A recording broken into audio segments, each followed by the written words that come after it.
Hello અને નમસ્કાર મિત્રો, કેમ છો બધા? મજામાં ને? મિત્રો હું મહેતા ફરી એકવાર સ્વાગત કરું છું તમારું તમારી પોતાની ચેનલ પર। મિત્રો જો તમને લોકોને પણ હંમેશા થાક રહે છે, થોડું હલનચલન કરતાની સાથે જ તમને લોકોને શ્વાસ ચડી જાય છે કે પછી હાથ પગ ઠંડા પડી જાય છે કે પછી તમારો ચહેરો છે તે ધીમે ધીમે પીળો પડવા લાગ્યો છે, તો બની શકે કે તમારા શરીરની અંદર લોહીની ઉણપ છે તે થવા લાગી છે। મિત્રો આજના વિડીયોમાં હું તમને લોકોને એવા કેટલાક ઉપાયો શેર કરવાનો છું કે જેને કરી લેવામાં આવે તો મિત્રો ગેરંટી સાથે કહું છું આગલા 8 દિવસની અંદર જ તમારા શરીરની અંદર રહેલી લોહીની ઉણપ છે તે સંપૂર્ણપણે દૂર થઈ જશે અને તમારો ચહેરો એકદમ ખીલી ઉઠશે અને શરીર પણ શક્તિથી ભરપૂર બની જશે। મિત્રો તમને જણાવી દઉં કે આ કોઈ ભ્રામક વાત નથી, પરંતુ ખરેખરમાં જો આ ઉપાયને કરી લેશો તો ગેરંટી સાથે આગલા 8 દિવસની અંદર જ તમારા શરીરમાં રહેલી લોહીની ઉણપ એટલે કે એનિમિયાની સમસ્યા છે તે સંપૂર્ણપણે દૂર થઈ જશે। મિત્રો લોહીની ઉણપ છે તે આજકાલ વાત કરવા જાઉં તો ખૂબ જ સામાન્ય બનતી જતી સમસ્યા છે। ખાસ કરીને વાત કરવા જઈએ તો બાળકોમાં 60%, મહિલાઓમાં 50% અને પુરુષોમાં 25% જેટલી લોહીની ઉણપ છે તે સામાન્ય રીતે જોવા મળે છે। મિત્રો લોહીની ઉણપ એટલે કે એનિમિયાની સમસ્યા ત્યારે જ થાય છે જ્યારે લોહીમાં હિમોગ્લોબિનની માત્રા છે તે ઘટવા લાગે છે। હવે હિમોગ્લોબિનના મુખ્ય કાર્યની વાત કરવા જઈએ તો હિમોગ્લોબિનનું મુખ્ય કાર્ય છે શરીરના તમામ અંગો સુધી પૂરતી માત્રામાં ઓક્સિજન પહોંચાડવાનું, અને જો તમામ અંગોને યોગ્ય માત્રામાં પૂરતા પ્રમાણમાં ઓક્સિજન મળશે તો અને માત્ર તો જ તે અંગો છે તે પોતાની પૂરતી કાર્યક્ષમતાથી કાર્ય કરી શકશે। હવે હિમોગ્લોબિનની માત્રા ઘટશે તો દરેક અંગો સુધી પહોંચતું લોહી છે તેમાં હિમોગ્લોબિનની માત્રા પણ ઓછી થઈ જશે અને તેના પરિણામ સ્વરૂપે દરેક અંગોની અંદરની શક્તિ છે તે ઓછી થવા લાગશે અને દરેક અંગોની કાર્યક્ષમતા પણ ઓછી થવા લાગશે।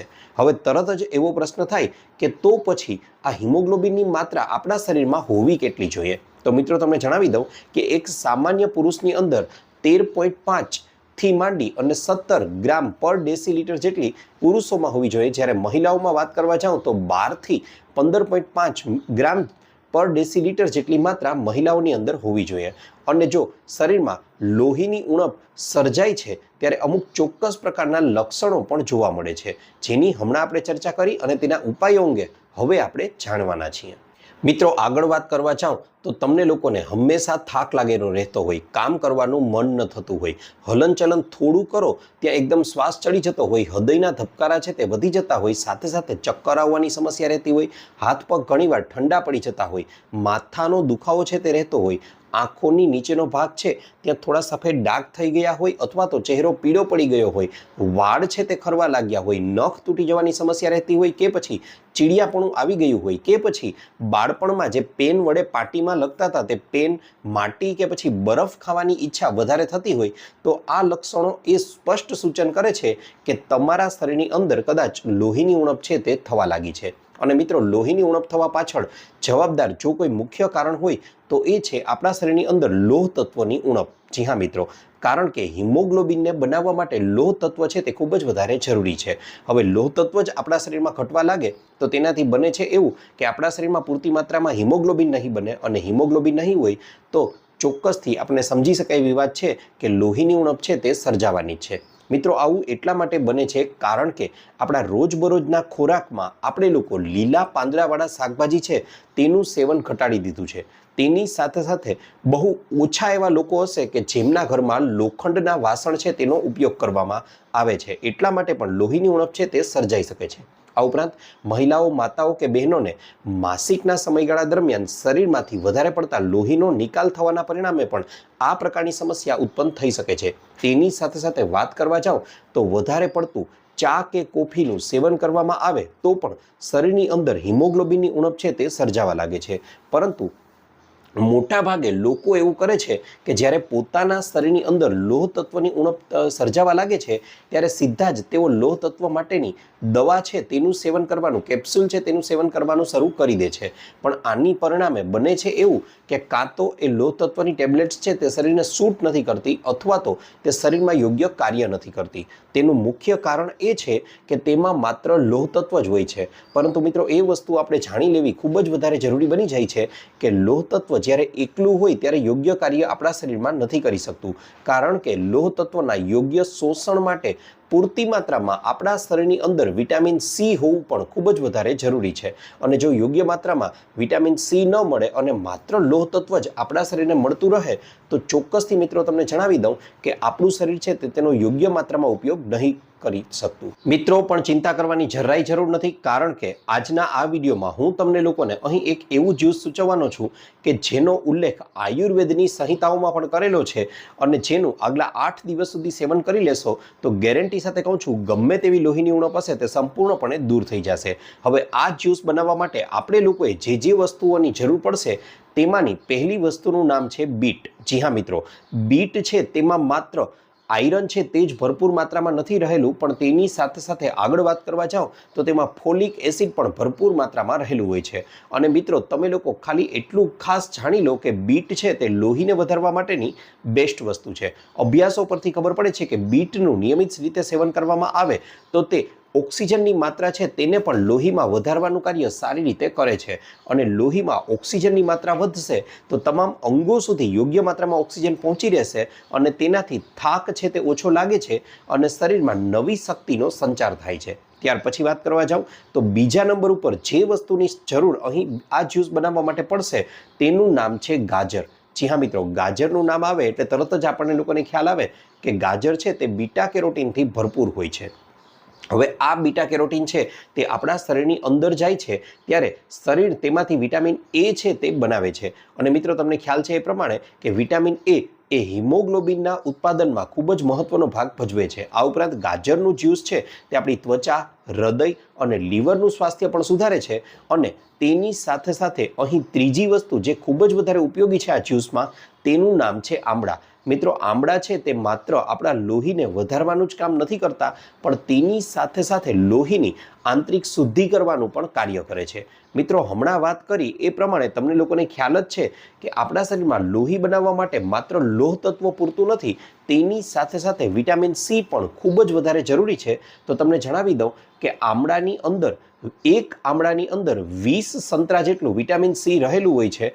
અને એટલા માટે અહીં આમળા છે તેને અહીં જ્યુસમાં અંતિમ રેસીપી તરીકે ઉપયોગમાં લીધેલા છે.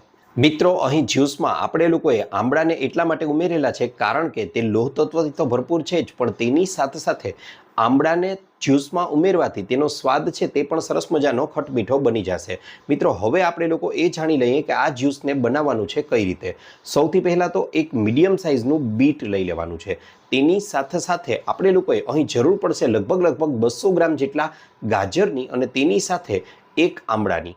મિત્રો હવે અહીં શું કરવાનું છે તો આમળું જે લીધેલા છે તેનો ઉપરનો ભાગ છે કાઢી લેવાનો છે અને અંદરનું બી છે તેને ફેંકી દેવાનું છે. ત્યારબાદ બધી વસ્તુઓના ઝીણા ટુકડા કરી લેવાના છે. જો શક્ય હોય તો બીટની ઉપરની છાલ છે તેને દૂર કરી દો. ગાજરમાં પણ એ જ પ્રોસેસ કરવાની છે, તેના ટુકડાઓ કરી લો.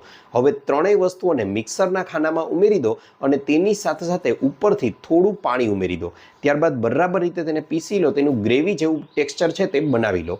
હવે આટલું બની ગયા પછી આ જ્યુસને તમે લોકો ગાળી અને સેવન કરી શકો છો. જો તમારાથી શક્ય હોય તો તેને સીધું જ ખાઈ શકો છો. આનાથી મોટામાં મોટો ફાયદો એ થશે કે તેમાં જે ફાઇબર લોસ થાય છે તે નહીં થાય અને પૂરતા પોષક તત્વો તમને મળી રહેશે. જો ન ફાવે તો ચોક્કસથી તમે ગાળીને પણ પી શકો છો. મોટાભાગના પોષક તત્વો છે તે તમને લોકોને મળી રહેશે. હવે જો જ્યુસનો સ્વાદ હજુ વધારે મીઠો કરવો હોય તો તેમાં તમે લોકો ગોળ અથવા ગોળનો પાવડર છે તે ઉમેરી શકો છો. મિત્રો આ જ્યુસને પીવા માટેનો શ્રેષ્ઠ સમય જો કોઈ હોય તો વહેલી સવારે તમે લોકો જ્યારે ઉઠો છો ત્યારે પાણી પી અને ફ્રેશ થઈ જાઓ અને ત્યારબાદ આ જ્યુસનો 1 ગ્લાસ છે તે પી જાઓ.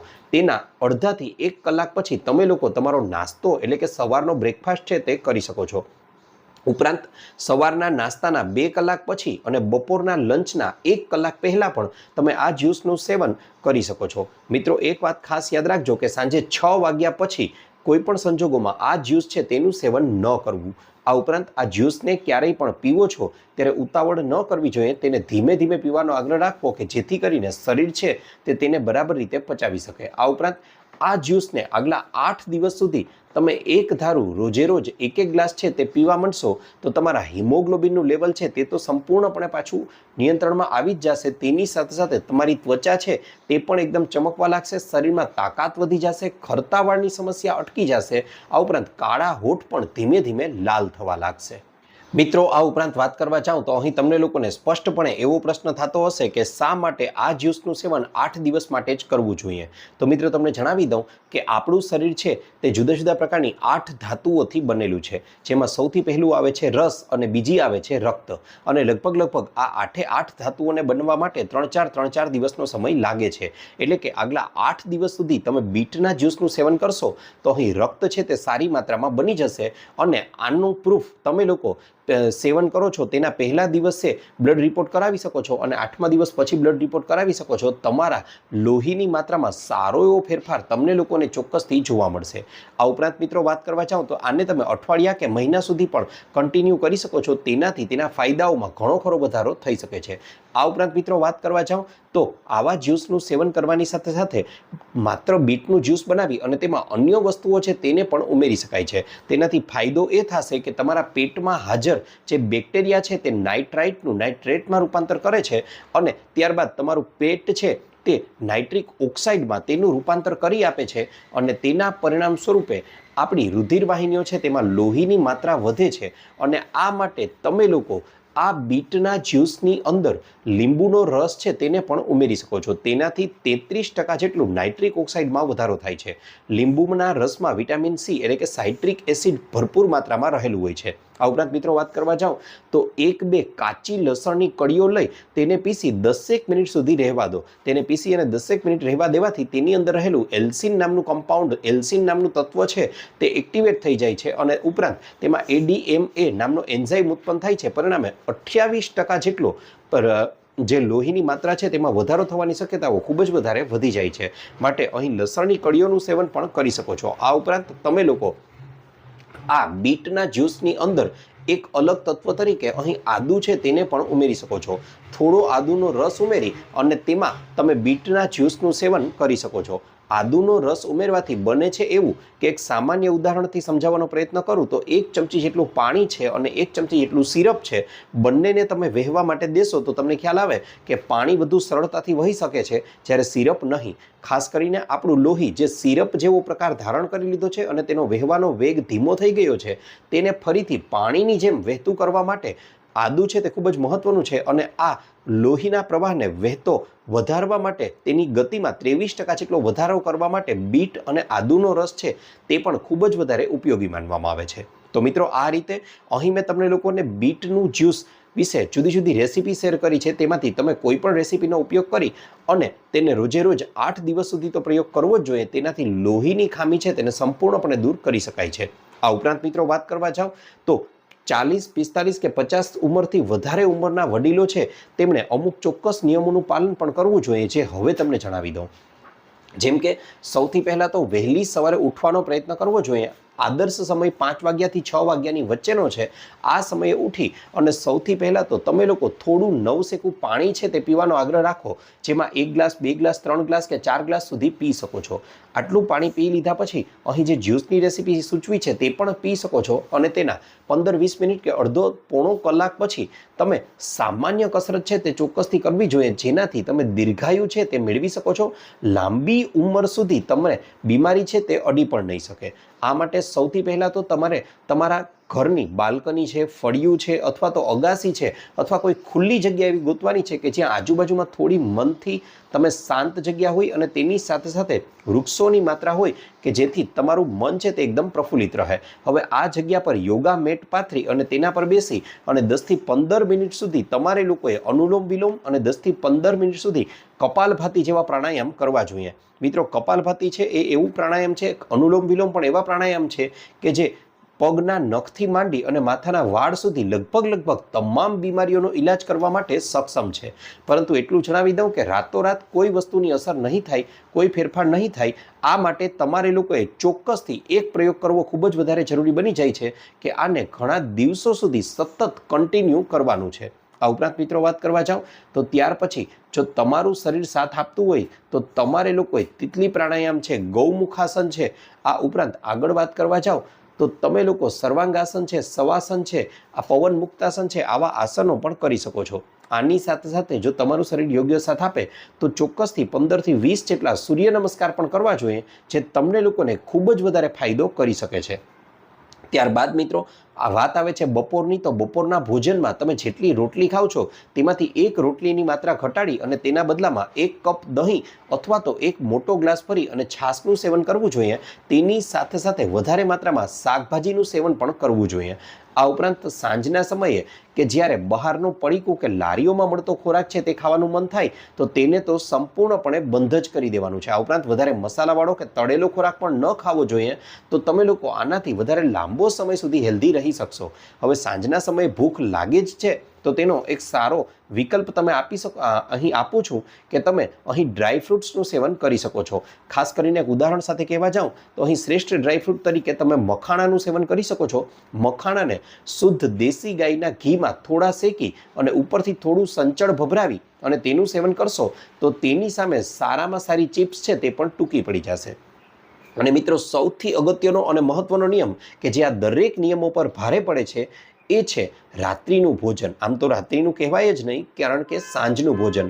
મિત્રો સાંજનું ભોજન છે તેને ગમે તેમ કરી ને સાંજે 7 વાગ્યા પહેલાં ગમે તેમ કરીને પૂરું કરી લો અને તે પ્રમાણમાં હળવું રાખજો। એટલે કે અહીં તમે દાળ ભાત છે, કઢી ખીચડી છે, શાકભાજીનો સૂપ છે, પોહા છે અથવા અન્ય એવી કોઈ પણ વસ્તુ કે જે પ્રમાણમાં હળવી છે પચવામાં તેનું સેવન કરી શકો છો। આનાથી મોટામાં મોટો ફાયદો એ થશે કે સાંજે 11-12 વાગ્યા સુધીમાં રાત્રે આ ખોરાક છે તે તમારા પેટમાં પચી ગયો હશે અને ત્યારબાદ રાત્રે 11 વાગ્યાથી માંડી અને વહેલી સવારે 5 કે 6 કે 7 વાગ્યા સુધીનો સમય તમારા શરીરને ઓટોફેજીનો સમય મળશે। એટલે કે આ સમયગાળા દરમિયાન ઉપવાસનો સમય હશે કે જ્યારે શરીર પોતાની જાતને રિપેર કરી શકે છે અને નાના મોટી બીમારીઓ છે તેને તો ખૂબ જ સરળતાથી જાતે જ દૂર કરી દેશે।